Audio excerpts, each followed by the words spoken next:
It's only day one. Yeah, no, it's been great. I mean, this is kind of our hot day. This is the day that prelims are like a final, right? And the DMR obviously was the final. 5K was great. Lexi Halliday was awesome in that. And Jenna Hutchins was 9. Aubrey Friendsaway 11. Like coming in 13, 14, 15 and doing those things, that's the magic of an NCAA championship. Like we talk about the opportunity as the start line, and that for us is my women took advantage of the start line, and I'm really proud. I think the one thing that's really consistent about your roster is, first off, it's very deep, but it seems like every time someone has the opportunity, they're also clutch.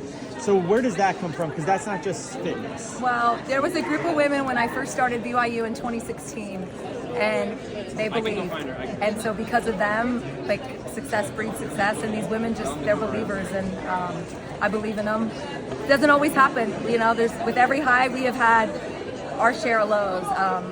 And I hate to bring it up because November in cross country, we're ranked 3rd going in, we win the Big 12, and my women placed 14th, and some of those women showed up today, and I told them after that, like, the caterpillar thinks the world is ending, and then it turns into a butterfly, and I think what you guys witnessed is some really big butterfly moments. So if I could speak to anyone on International Women's Day, it would be you, yep. Especially in this outfit. Okay, right I would now. just say one thing. This is for International Women's Day. Watch women's sports. Where do you get something like this made? So we have a basketball player on our men's basketball team, which, by the way, they're top 20 team. They're killing it.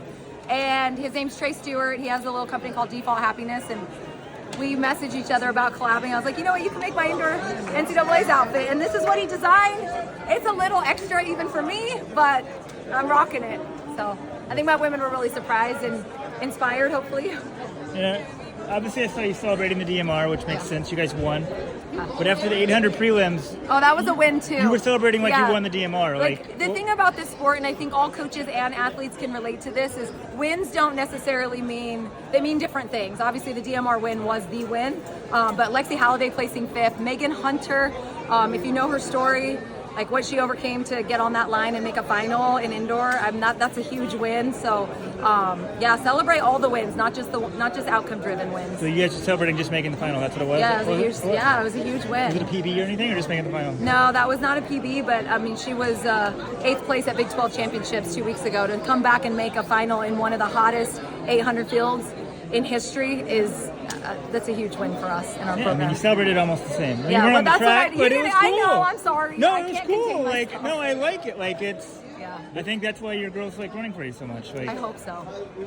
I like coaching for them. Yeah. Speaking of history, obviously, you don't need to be told that this is the deepest women's DMR in history, and obviously to be able to do it with 4 new girls, from the Ellsworth, Olivia, Courtney group. Just how special is it that they get to experience this? Because like I said to Sadie, that I don't think those girls got their flowers because it was in an empty arena. Yeah, it was a COVID indoor championship.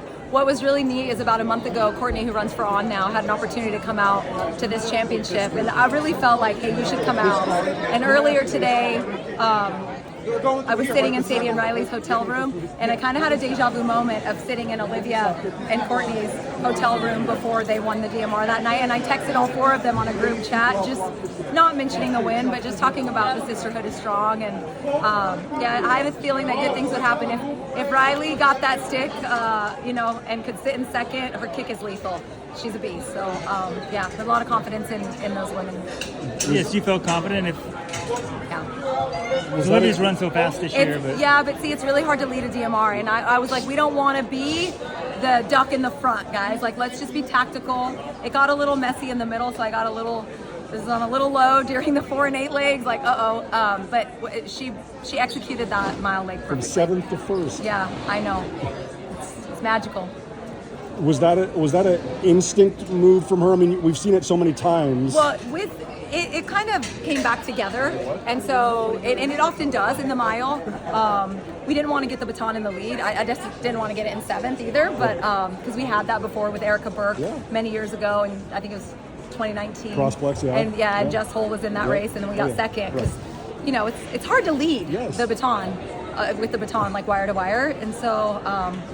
Her kick is just so good. I mean, she's got a really good 400 amount of speed. So I felt confident. If we're in it with 300 to go, I felt good. And when she made the move before the 200, I was like, all right, she's breaking it. It was good. Yeah. You look Okay. easy. Thanks, guys.